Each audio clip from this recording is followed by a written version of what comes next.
미션 아카데미 대표 전원균 목사입니다.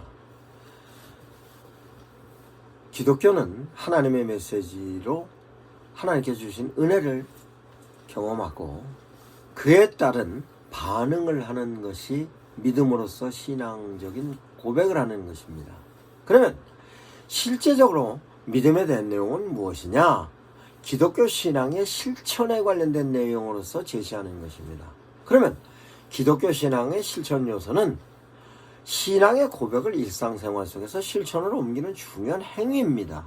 이는 하나님과의 관계가 됐든 이웃과의 관계가 됐든 교회와 사회를 통하여서 책임 등을 포괄적으로 실천하는 것으로서에 대한 내용을 설명을 할 수 있는 것입니다. 그러면 신앙 실천에 있어서 가장 중요한 요소는 예배입니다. 예배는 하나님을 경외하며 드리는 삶의 중심적인 실천입니다. 그 내용을 보다 소상히 얘기하자면 예배에 대한 내용은 주일 예배가 있고 가정에서 드리는 예배, 개인적인 묵상 예배 등인 다양한 예배의 형태가 있습니다만 가장 중요한 것은 주일에 드리는 예배입니다. 그 예배는 주일에 드리는 예배의 의미가 대단히 중요하기 때문에 그런 것입니다.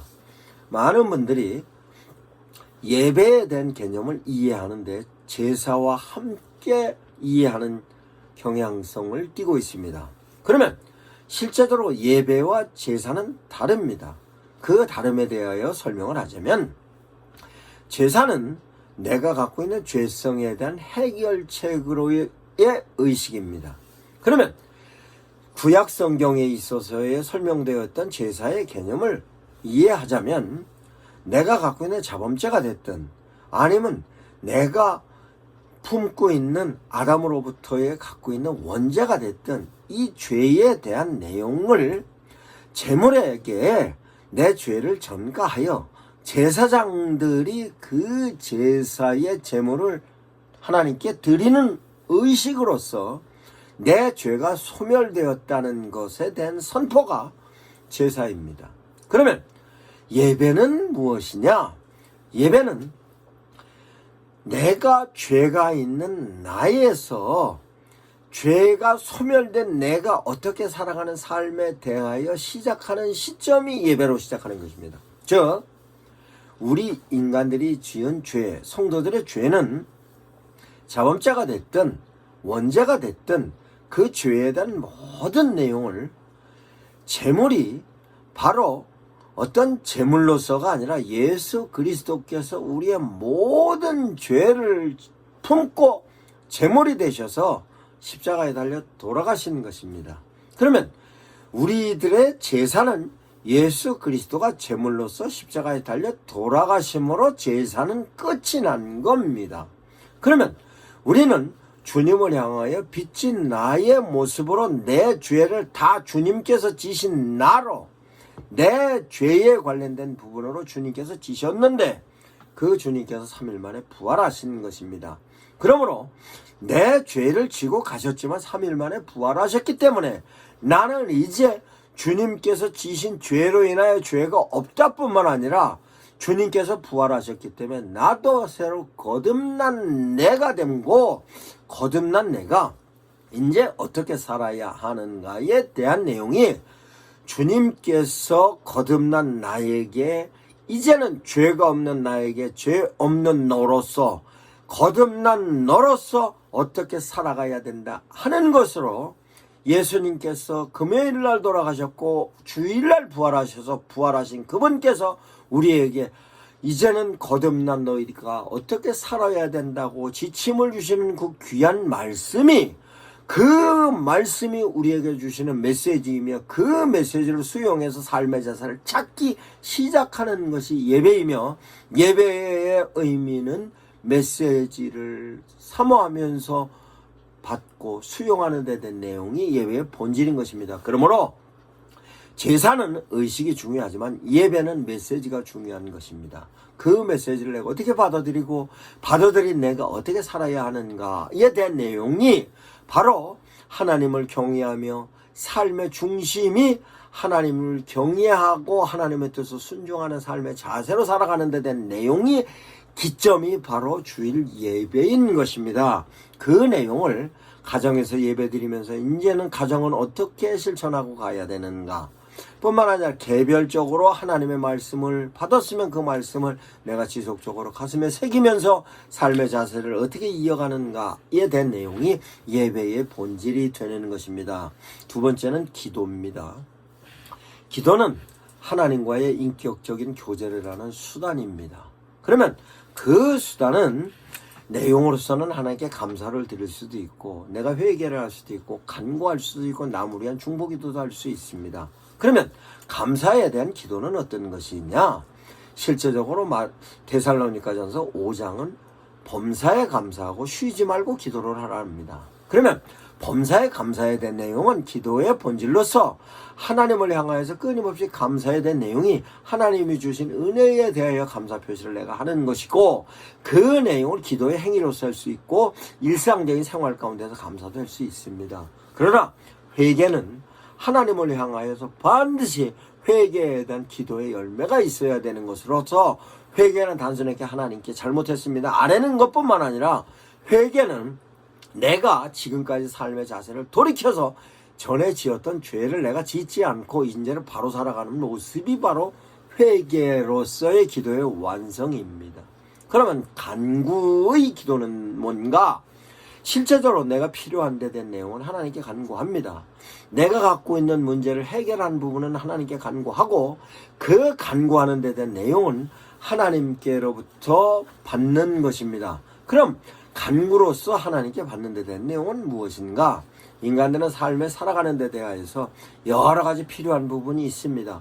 그 필요한 부분에 대하여 가장 필요한 것은 내가 삶에 있어서 어떠한 내용을 가지고 판단하느냐에 따라서 삶의 질이 달라지는 것이며, 그에 따른 결정을 통하여 실천하는 부분으로 삶의 질이 달라지는 것입니다.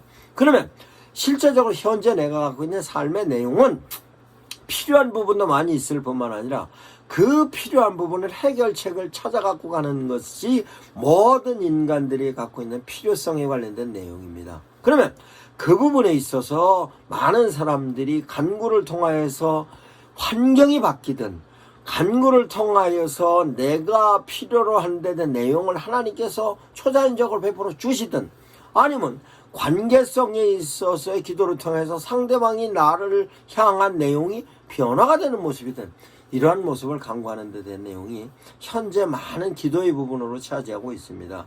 그러나 실제적으로 성경에서 얘기하는 간구에 대한 내용은 그와 같은 내용보다는 하나님의 메시지를 찾아가는 데 대한 내용이 대단히 많이 있습니다. 기도의 가장 대표적인 사람은 다윗입니다.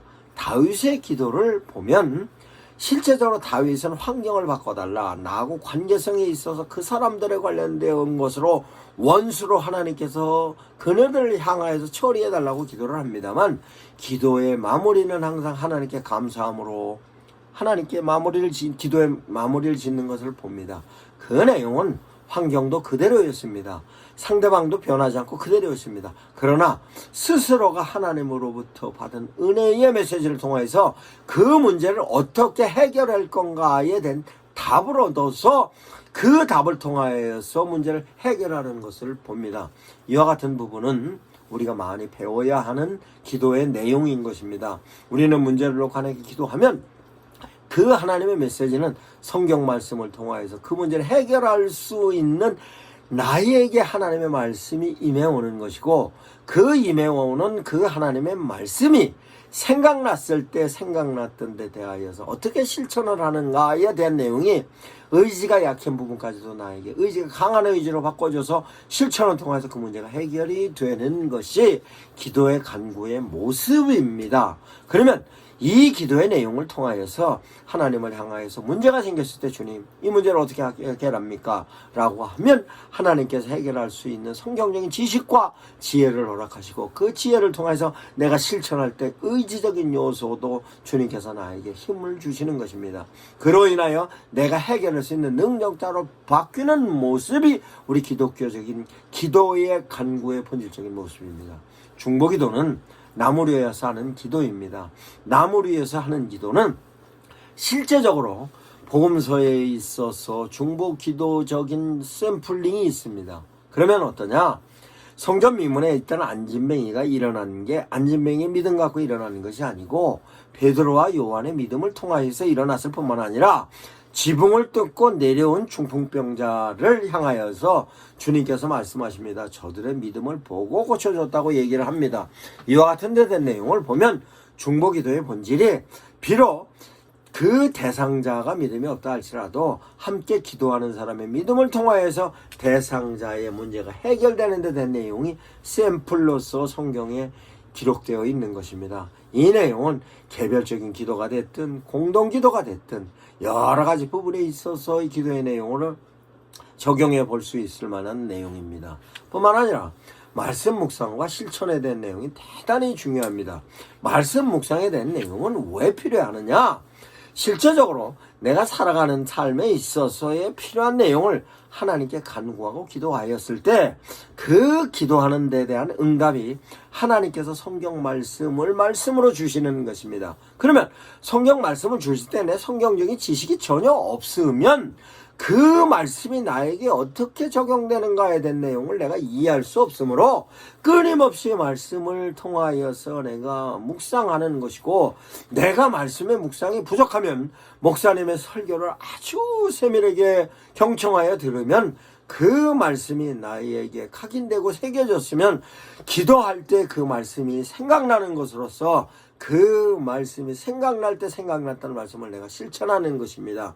이와 같은 데 된 내용이 말씀의 묵상과 함께 내가 실천적인 요소로 하나님의 말씀을 실천의 요소로 적용할 수 있는 것입니다. 이 내용은 삶 속에서 적용할 수 있는 데 된 내용이고, 적용한다는 얘기는 그 말씀을 내가 순종한다는 모습으로 하나님께 드려지는 모습으로 하나님께 인정받는 모습입니다. 뿐만 아니라 실천적인 부분에 있어서 가장 중요한 것은 성도 간의 교제이고 성도 아닌 사람과에 있어서도 교제입니다. 그 내용은 하나님의 말씀을 내가 어떻게 실천하는가에 대한 내용을 이해해 보면 가능한 것입니다. 즉, 내가 하나님의 말씀을 실천하는 데에 있어서 가장 중요한 요소 가운데 하나는 예배로 드려졌던 말씀이든 내가 기도로 간구했던 내용이든 내가 성경을 읽고 있었던 내용이든 이와 같은 세 가지 내용을 다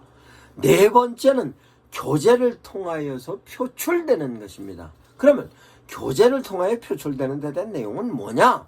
가장 중요한 것은 주님께서 우리를 향하여 수고하고 무거운 짐지고 있는 자들아 다 내게로라, 내가 너희를 편히 쉬게 하리라 하므로 주님께서 세상에 오신 데 대한 이유와 내용에 대해서 말씀하셨어요. 그 내용을 사람들에게 지침을 줄 때는 내 이웃을 내 몸처럼 사랑하라고 얘기하십니다. 그러면 내 이웃을 내 몸처럼 사랑하라는 그 사랑적인 내용의 가장 기본적인 모습은 뭐냐? 저 사람이 힘들고 어려운 부분을 품고 있을 때 그 무거운 짐을 해결할 수 있는 방법으로 주님을 소개하는 것입니다. 이 내용이 바로 전도이고, 이런 부분이 내가 해결되었던 부분이 교인들과도 나는 어려운 부분이 있을 때 이렇게 해결했다라고 제시해 줄 수 있는 것이고, 그 내용은 교회 내뿐만 아니라 교회 외적인 사람들과 함께해서도 이런 데 된 내용을 나누는 것입니다. 그런 의미에서 실제적으로 주님과 함께하는 데 된 내용을 이웃과 나누고 성도들과 나누고 이와 같은 데 된 내용이 대단히 중요한 것으로 신앙적인 실천의 자세인 것입니다. 이 내용으로 실제적으로 공동체에 내가 이제 신앙적인 부분에 있어서 이 정도 수준이 되니까 나는 이제 이 정도 역할은 해야 되겠다 라고 생각하고 가야 하는 것입니다. 그래서 그런 부분에서 이웃을 위하여 기도해 줘야 되고, 성도들을 위하여 기도해 주고, 교회를 위하여 기도하고, 공동체를 위하여 기도해야 하는 것입니다. 다음은 전도입니다. 다섯 번째 내용은 전도로서 우리는 신앙적인 실천에 대한 내용을 반드시 전도로 제시해야 하는 것입니다. 전도는 하나님께서 우리에게 주신 명령입니다.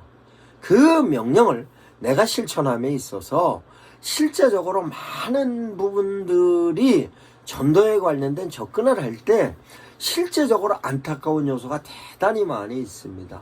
오늘도 전도를 하는 분들을 대전역전에서 본 일이 있습니다. 그분들이 마이크를 들고 외치는 데 대한 내용을 보면 참으로 안타까웠습니다. 그 안타까웠던 내용은 무엇이냐? 교리적인 내용으로서 많은 사람들에게 외칩니다. 그 교리적인 외침에 대한 내용이 구원에 대한 내용을 간략하게 얘기하고 수용하지 않았을 경우 심판으로 얘기합니다.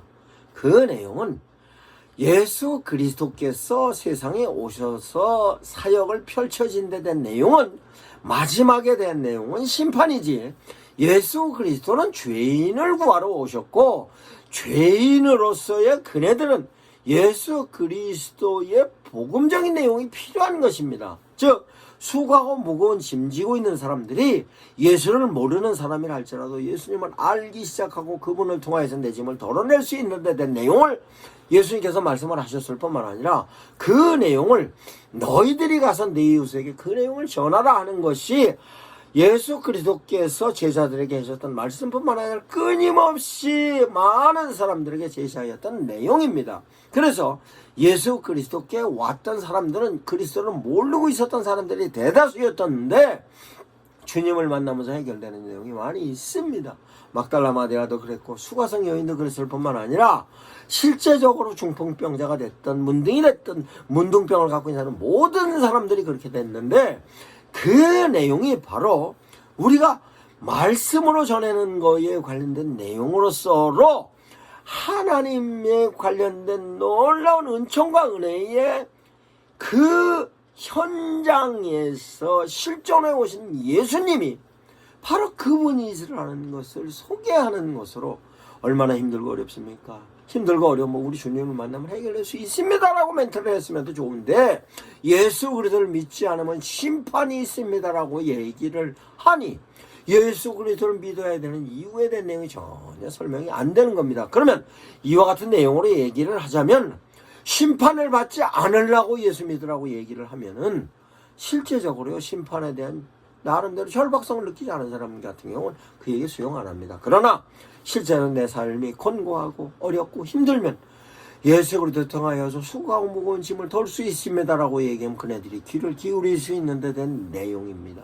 이 내용을 말로써 설명하고 내 삶으로서 내 주변에 있는 사람들에게 증거함으로 그 내용이 복음적인 메시지가 되는 것입니다. 이와 같은 내용으로 전도해야 하는 것입니다. 이 내용은 메시지 위주의 전도의 내용이기 때문에 확장성은 내가 개별적으로 내 주변에 있는 사람들이 얘기하는 확장성뿐만 아니라 SNS에도 이와 같은 똑같은 내용으로 SNS를 통하여서 예수 그리스도를 통하여 문제가 해결될 수 있는 데 대한 메시지에 대한 내용이 확장성을 통하여서 SNS로 퍼뜨리면 거기에 관련된 내용으로서 하나님의 은총과 은혜가, 중요한 것은 베드로가 설교를 할 때 그 많은 사람들이 베드로의 말이 귀에 들릴 때 베드로는 갈릴리 말로 했습니다만 많은 사람들이 원건 각처에서 자기 나라 말로 들었습니다. 이 내용은 베드로의 말에 힘이 있었던 것이 아니라 베드로는 그 복음적인 내용을 제시했습니다만 성령이 역사하셔서 그네들 귀로 들어갈 때의 메시지는 성령을 통해서 그네들이 다 자기네 나라 말로 듣는 것처럼 우리가 비록 어느에게 말을 한다 할지라도 어느에게 글을 한자 썼다 할지라도 SNS를 통하여서 많은 사람들에게 메시지가 제시가 되든 내가 어느에게 얘기할 때 메시지가 제시되든 성령께서 역사하시면 SNS를 통해 문자 하나로도 감동이 될 수 있는 요소가 있으며 내가 어느에게 하는 말 한마디도 성령께서 역사하시면 그네들을 향해서 귀에 성령의 능력으로 들어가는 것입니다. 왜? 나는 씨를 뿌리기만 하면 됩니다. 거두는 것은 주님께서 거두시는 것으로서 나는 끊임없이 주변을 향하여서 예수 그리스도를 통하여서 수고하고 무거운 짐 털으세요. 주님께서 여러분을 사랑하고 계십니다. 그래서 저는 그 역할로 여러분들에게 주님을 소개합니다. 이 정도의 메시지만 가지고도 충분히 전도를 할 수 있는 것입니다. 다음은 봉사입니다. 여러분들 봉사를 함에 있어서 실제적으로 교회 안에서 교회 밖에서 봉사를 합니다만 실제로 이웃과 공동체에 섬기는 행위가 봉사입니다. 그 내용은 실제적으로 거창하게 봉사하는 개념이 아니라 할지라도 이웃을 향하여서 얼마든지 봉사할 수 있습니다. 그럼 내가 물질로 봉사하고 현장에 나가고 내가 노동으로 봉사하는 거 그것 말고도 얼마든지 실천을 할 수 있는 것입니다. 여러분들 그 감사에 대한 내용을 주님으로부터는 감사를 이웃에게 실천하시기 바랍니다. 이웃 사람들을 향하여서 항상 감사의 말씀을 전하세요. 버스를 타면 버스 기사한테 감사하다고 나를 안전하게 데려다 주었기 때문에 뿐만 아니라 슈퍼에서 물건을 살 때도 이 좋은 물건 나에게 공급해줘서 감사합니다. 내가 멀리 살아갈 수 있었던 게 아니니까. 뿐만 아니라 나를 통하여서 관계를 맺어갖고 있는 모든 사람들이 실제적으로 그네들이 나를 돕는 사람이라고 생각하면 나는 감사가 넘치는 겁니다. 나를 돕는 사람은 하나님께서 다 나한테 붙여주셨던 사람이기 때문에 그네들을 향하여서 끊임없이 감사 표시를 하면 나는 그네들을 향하여서 감사 표시는 내가 스스로 즐거울 뿐만 아니라 그네들도 또한 감사의 인사를 받았을 때의 행복감을 느끼는 것입니다. 그 내용이 저 사람은 저렇게 끊임없이 감사의 내용을 보니 저 사람은 크리스찬이구나 라고 인식할 수 있는 것으로서 전도로 연결이 되기도 하고 그 내용이 교회 안에서는 양육의 내용으로 진행이 되는 것입니다.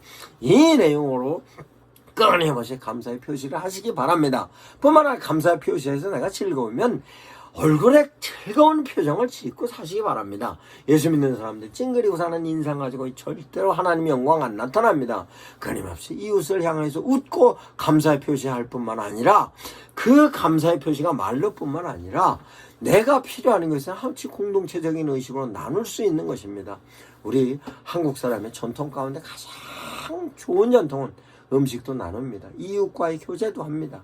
그 내용에 관련된 내용이 실제적으로 내가 전에도 그렇게 살았다 할지라도 지금은 내가 크리스찬이고 주님께서 나한테 베풀어 주신 은혜에 대한 감사를 표현을 해라 그랬을 때에 내 이웃은 네 몸처럼 사랑해라는 그 하나님의 음성을 예수 그리스도께서 나에게 말씀하셨던 그 내용을 생각하면 이웃을 향해서 얼마든지 내가 감사의 표시를 할 수 있는 것입니다. 그러면 6번째 감사와 함께 7번째는 헌금입니다. 물질을 통하여서 하나님께 감사와 순종의 표현을 하는 것입니다. 이 내용은 실제적으로 물질을 통하여 하나님과의 관계에 관련된 내용을 헌금의 개념을 너무 축소해서 이해하는 경우가 있습니다. 그래서 헌금을 11조 감사헌금, 선교헌금으로 교회에 드리는 것만 헌금으로 생각하고 있습니다. 하나님의 나라는 교회만이 하나님의 나라가 아닙니다.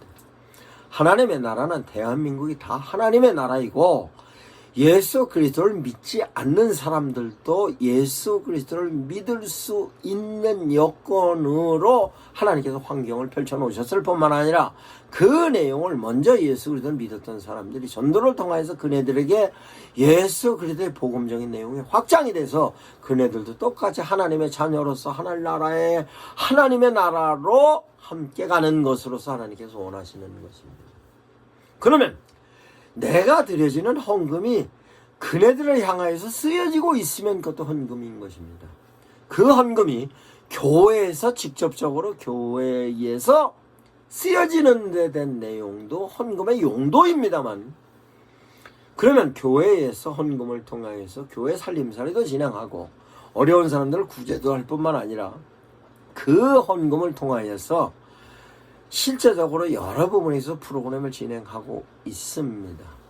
이로 인하여서 교회가 확장되고 성장하는 부분에 있어서 필요한 것이 헌금으로서 교회의 11조와 감사헌금과 각종 선교헌금입니다. 그런데 중요한 것은 대한민국이라는 나라에 모든 사람들에게 필요한 혜택이 필요한 경우가 있습니다. 그 내용은 의료적인 필요성도 있을 뿐만 아니라 복지적인 필요성도 있고 각종 교육에 관련 필요성, 이런 모든 데 대한 내용에 교회 외에 많은 사람들한테 필요적인 요소로 그네들을 향하여서 제공해야 될 내용이 있습니다. 그 내용은 세금을 통하여서 세금으로 그네들에게 제시하는 것입니다. 다시 말씀드립니다. 헌금은 11조, 감사헌금, 성경헌금 등 교회에 드리는 것만 헌금이 아니라 세금도 헌금입니다. 절대로 세금을 탈세하면 안 됩니다. 가능하면 세금을 더 내려고 하십시오. 절세도 가능하면 크리스찬들은 내지 마세요. 절세보다는 더 많이 드려야 되겠고, 더 많은 세금을 내야 되겠고, 더 많은 세금을 낸다는 것은 내 수입이 그만큼 더 많이 올라간다는 얘기입니다. 여러분들, 우리 크리스찬들은 세금을 더 많이 내기 위해서 노력하시기 바랍니다. 더 많은 세금을 내서 그 세금을 통하여서 우리나라의 그 사각지대에서 경제적인 혜택을 보지 못하는 그네들에게, 내가 드리는 세금으로 인하여 그네들에게 예수 그리스도의 피값의 효과가 이렇게 나타난다 하는 것에 대한 내용이 전달되는 것으로서 우리 기독교인들이 세금을 가장 많이 냅니다. 이런 통계가 필요합니다. 우리는 그것도 모자라서 실제로 내가 개별적으로 다시 많은 어려운 사람들에게 구호금 보냅니다. 많은 힘든 사람들을 향하여 구호품도 보냅니다. 이와 같은 부분에 있어서 기독교인들이 살아가는 삶의 모습이 헌금에 대한 내용으로서로 설명을 할 수 있는 것입니다. 다음은 윤리적인 삶에 대한 내용이 내가 살아가는 삶의 자세로 나와야 합니다. 그 삶의 자세로 나오는 것은 기독교인들은 정직해야 합니다. 기독교인들은 정직해야 하는 것이 내가 실천적인 모습으로 나에게 몸에 배 있어야 합니다. 우리 장로님이 저에게 얘기해 주셨던 내용이 참으로 좋은 얘기를 많이 하십니다. 그 많이 하시는 내용 가운데서 정직에 관련된 내용을 얘기할 때는 저는 목사로서의 울림이 대단히 많이 있습니다. 그저께 제가 페이스북을 보고 놀랐습니다. 그 놀란 이유가 무엇인고, 어떤 목사님께서 페이스북에 당신 교회 전도사가 글자에 대한 폰트를 너무 좋아서 썼더니 그 쓴 거에 관련된 내용 증명으로 해서 어떤 법무법인에서 내용 증명이 왔습니다. 이 내용 증명을 통해서 너무 두려웠습니다. 이럴 때는 어떻게 해야 합니까? 라고 페이스북에 글을 올렸습니다. 그 내용에 따라서 답변글을 제가 읽어보면서 놀랐습니다. 무시하십시오. 무시해야 됩니다. 그런 거 아무것도 아닙니다. 무시해야 됩니다. 무시해야 됩니다. 라고 얘기를 했는데 거의 대다수가, 거의 그 글 자체가 개수로 따지자면 참으로 많은 개수였습니다. 그 내용을 제가 얼마 전에 우리 장로님께 들은 일이 있습니다. 똑같은 내용입니다. 우리 장로님은 출판사와 인쇄소를 겸하고 계신 장로님인데 똑같은 내용으로 폰트를 쓰고 있었는데 그 폰트에 관련된 내용이 내용 증명으로 날라왔을 때, 그래서 그 해결책을 가지고 빨리 가서 그 폰트에 관련된 내용을 파일을 구매했답니다. 그랬더니 전화가 와서 지금 나는 그거 내가 쓰고 있습니다 라고 얘기했더니 아니지 않습니까? 저희 것을 파일을 다운받아 갖고 쓰고 계셨고 그 내용을 저희가 내용 증명을 보냈을 때 받고 나서 구매해 주셨지 않습니까? 라고 얘기했다 그래서 당신이 찾아가서 정중하게 사과를 하고, 그러면 지금까지 썼던 데 대한 내용은 일시불로는 제가 드리는 조금 부담스러우니까 그것을 제가 할부로 해서 최대한 빠른 시간 내에 변제하겠습니다. 그와 같은 데 대한 내용으로 말씀드리고, 그 이후로는 모든 프로그램은 당신께서 직접 구매해서 쓰신다고 말씀하시는데 그 비용이 만만치 않다고 생각하셨습니다. 만만치 않다고 얘기합니다. 이 내용이 목사님들께서 페이스북에 쓴 답글과 우리 장로님의 말씀과 변조해 봤을 때 너무 가슴이 아팠습니다. 그러면 실제적으로 목사님들이 갖고 있는 정직성에 대한 내용을 우리 실제로 통계적으로다가 제시된 50가지 직업군에 있어서 목사님들이 정직성에 관련된 내용을 몇인가 참으로 제 입으로는 말씀드리기 민망할 정도였습니다. 그러면 저와 관계 맺고 있는 목사님들 같은 경우에도 실제적으로 범법을 어기는 거 예사를 어깁니다. 실제적으로 차를 끌고 가다 노란선인데도 불구하고 좌회전하는 거 예사로 하고 유턴하는 거 예사로 할 뿐만 아니라 빨간불인데도 그냥 사람 없으면 지나가는 거 예사이고 탈세, 절세 뿐만 아니라 교회에서 갖고 있는 재산을 유용해내는 것부터 시작을 해서 모든 데에 대한 내용이 참으로 안타까운 부분을 많이 발견합니다. 저와 같이 사역을 하고 있는 장로님이 아주 큰 노회 유지재산 이사장입니다. 그래서 재산에 관련된 내용으로서 당신이 그 나름대로 결재권자로서 결재를 할 때 참으로 안타까운 부분이 많이 있다고 얘기를 하십니다. 절대로 이건 법적으로 해결될 수 있는 내용이 아님에도 불구하고 목사님들 변칙을 요구하는 데에 대한 내용이 왔을 때 참으로 가슴이 아팠습니다.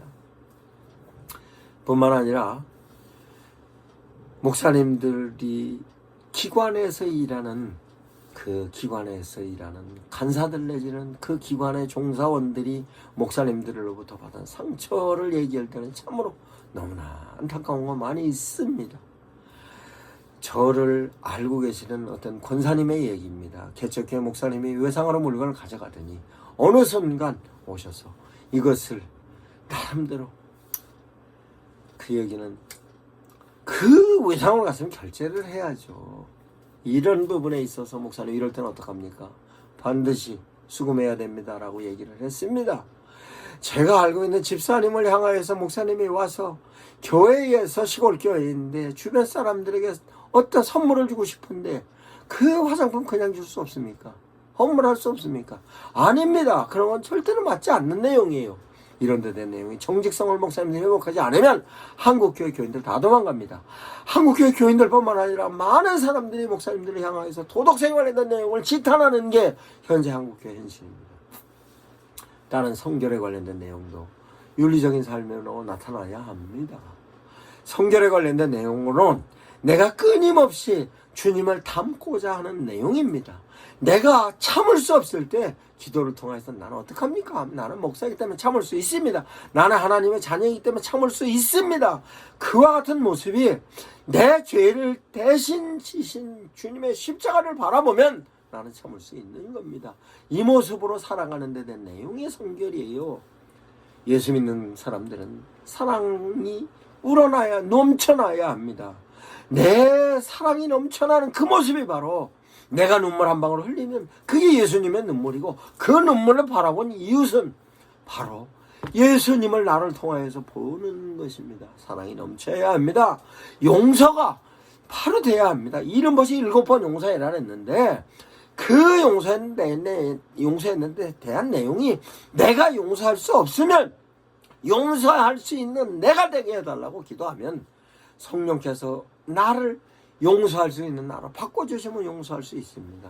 이와 같은 내용이 정의로 나타나고 이와 같은 내용이 실천으로 나타나는 것이 말씀을 근거로 도덕적인 기준을 준수해야 하는 것이 크리스찬의 자세일 뿐만 아니라 이 내용을 준수를 넘어서서 내가 보다 양보하고 내가 보다 더 우선적으로 실천해야 하는 것이 바로 크리스찬의 삶의 자세인 것입니다. 그러면 이와 같은 내용으로 살기 위해서는 어떤 부분이냐? 9번째는 십자가가 중심이 되는 삶입니다. 십자가의 중심에 된 근거는 나를 부인하고 예수 그리스도의 십자가를 따르는 삶입니다. 고난과 희생이 온다 할지라도 그 고난과 희생을 내가 감내하며 복음을 삶으로 사는 태도입니다. 그러면 어떻게 하면 이렇게 살 수 있을까요?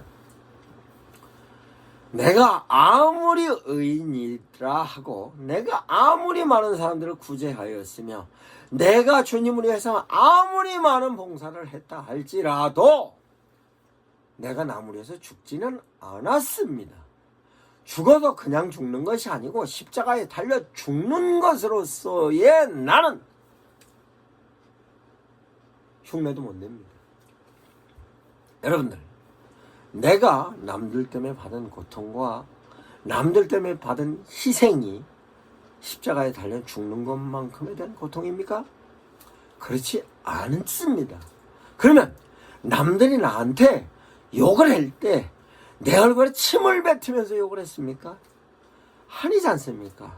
내 얼굴에 침을 뱉으면서 욕을 했고 째치고로 때리면서 욕을 했고 심지어는 옆구리에 창으로 찔르면서 욕을 했고 모욕을 가시관에 씌워서 모욕을 했습니다. 그 모욕을 어떻게 견뎠습니까? 우리 주님께서는 그네들을 향하여서 기도하는 모습으로 본을 보이셨어요. 그러면 내가 아무리 힘든 일이 있고 아무리 모욕과 고통이 있다 할지라도 예수 그리스도 십자가를 바라보면 해결할 수 있습니다. 그 해결할 수 있는 건 주님이기 때문에 그렇다? 아닙니다. 우리 믿음의 선각자들이 그와 같은 내용을 실천했던 분이 수도 없이 많이 있습니다. 실제적으로 예수님의 사도들도 그렇게 진행해 갔고 뿐만 아니라 예수님의 사도로서의 사도 바울은 타우루스 산맥을 넘어갈 때 3,500m의 산맥을 넘어갑니다. 바나바와 넘어갈 때 3,500m의 산맥을 넘어갈 때 실제적으로 3,500m 산맥 넘어갈 때 바울이 굉장히 아팠습니다.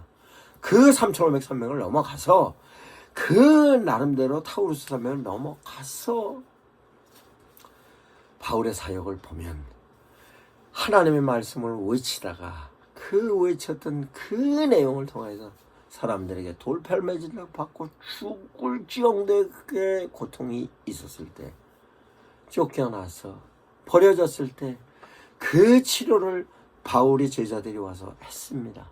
그러나 그 내용을 해결하고 나서 다시 자기를 돌로 때리는 그 골에 들어가서 복음을 다시 전하는 모습이 바울의 모습이었고 그 바울의 모습을 닮았던 우리의 믿음의 선각자들이 복음을 전에다가 셔먼호에서 25살 먹은 젊은 청년이 박춘권이라는 사람이 목을 칠 때 내 주머니에 품고 있던 성경책을 주고 목이 잘려서 죽었던 토마스 선교사도 있습니다. 그 토마스 선교사가 목이 잘라져서 죽었을 때 튀어나갔던 성경책을 박춘권이 조카 박영식이가 그 성경책을 들고 갔고 목을 쳤던 최지량이나 목을 쳐라고 지시했던 박춘권이나 그 성경책을 들고 갔던 박영식이나 전부 다 장대현 교회 교인이 되었습니다.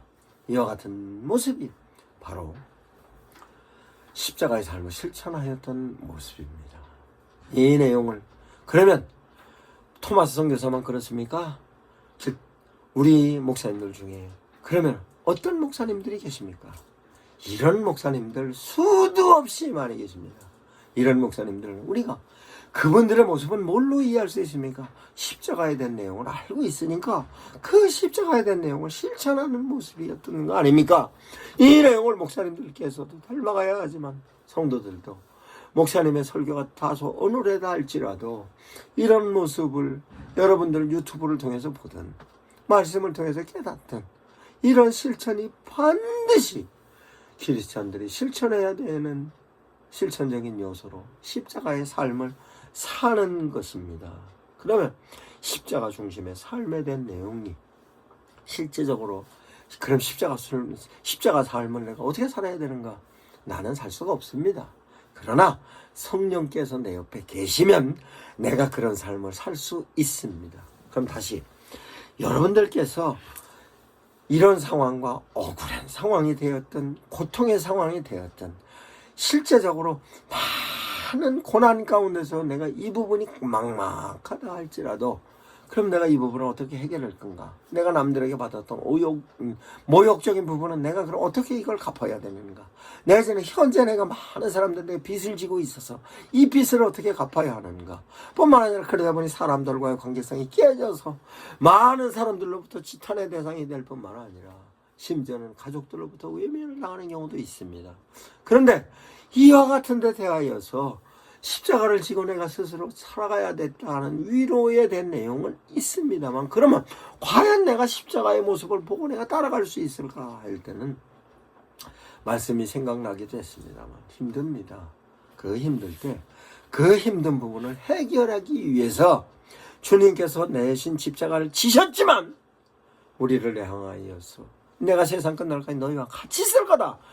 그 같이 있었던 내 자세는 십자가를 지기까지 너를 사랑하는 모습으로 내가 내 옆에 있을 거다. 세상 끝날까지. 그것이 성령의 모습으로 우리에게 인도하시는 것입니다. 성령의 모습으로 우리 곁에 계시는 것입니다. 그래서 내가 이렇게 다소 어려운 일이 있을 때 주님 어떡합니까? 성경이 생각납니다. 그 성경 말씀이 생각나고 목사님의 설교가 생각납니다. 그게 성령께서 생각나게 해주셨던 것이고, 생각나게 해주셨던 것을 뿐만 아니라 실제대로 내가 이제 행동으로 옮기는데 내가 지쳐서 주저앉아 있을 때 나는 주저앉아 있는 나를 일으키 세우는 것이 성령께서 일으키 세우는 것입니다. 실제적으로요, 내가 주저앉아 있을 때 나는 주저앉아 있는 나를 누가 일으키느냐? 사람들을 바라보면요 힘이 듭니다. 이웃을 바라보면 힘이 듭니다. 형제, 친척, 목사님, 장로님, 집사님 다 봐도 힘듭니다. 성령을 바라보고 있으면 성령께서 일으키십니다. 그 내용을 조금 소상히 설명을 드리자면 예수님께서 비유로 말씀하십니다. 그 비유로 말씀하신 비유는 여리고성으로 내려가다가 강도 맞는 사람이 있습니다. 그 강도 맞는 사람이 피투성이가 돼서 쓰러져 있는데 그 내용을 통해서 살려달라고 구호의 손길을 펼쳤을 때 제사장이 지나갑니다. 레위인이 지나갑니다. 제사장은 와서 보살펴주고 싶어도 못합니다. 제사 지내러 가기 때문에 율법에 손에 피를 묻히면 안 되게 했어서 도와주고 싶어도 그냥 갑니다. 레위인은 제사를 보조해야 되기 때문에 피를 묻히지 않아서 그냥 갑니다. 그랬을 때 이 사람은 어떻게 했을까요? 이런 데 된 삶의 자세의 내용이 교인들뿐만 아니라 교회 바깥에 있는 사람에게 수도 없이 많이 있습니다. 위기가 닥쳤습니다. 위기가 닥쳐서 지금 강도를 만나서 피투성이가 됐습니다. 아니면 강도가 아니라 건강상의 문제로 내가 기력이 너무 없습니다. 뿐만 아니라 내가 경제적인 부분에서 타격을 통해 부도에 직전에 왔을 뿐만 아니라 부도가 나서 어디 기댈 데가 없습니다. 이런데 인간들은요, 내 살아가는 삶의 자세가 처져 있으면 멀리 갑니다. 왜? 내가 자세가 어려우면 나한테 도움이 필요할 거라고 생각을 하기 때문에 미리 도움이 달릴 거 생각해서 비껴가는 겁니다. 그와 같은 내용이 경제적인 부분이 됐든 건강의 부분이 됐든 관계성에 대한 부분이 모든 부분이 해당됩니다. 그럴 때 제사장을 바라보고 구호의 요청을 하면 내가 실망하고 더욱 내 자신 스스로가 비참해집니다. 뿐만 아니라 레위인을 향하여서 나 도움 달라고 구호의 요청을 하면 도와주지 않습니다. 이와 같은 데 대한 내용을 하나님께서 어떻게 표현하고 계셨냐? 하나님을 바라보면요, 하나님께서 문제를 해결해 줍니다. 그 해결책에 관련된 내용이 바로 예수님의 이와 같은 예화 전에 위로는 하나님이 사랑하고 아래는 내 이웃을 내 몸처럼 사랑하라는 말씀이 있고, 그 말씀을 통하여서 주님께서 직접 내가 손 벌리지 않아도 주님을 바라보고 있으면 그 주님께서 나한테 붙여주시는 선한 사마리아 사람이 있는 것이 바로 기독교적인 복음의 진리로 하나님께서 직접 나를 사랑하고 계시는 것입니다. 이와 같은 내용이 바로 성령의 인도하심을 통하여서 사는 삶이고, 그런 부분에 있어서 내가 어렵고 힘들 때 주님께서 나에게 응답해 주시는 것뿐만 아니라 내 이웃을 내 몸처럼 사랑하는 나로서 언제든지 주님의 사랑을 실천하는 나로서의 모습이 바로 크리스천의 모습입니다. 그래서 도움을 받을 수 있는 나도 크리스천의 모습이요, 도움을 줄 수 있는 나도 크리스천의 모습입니다.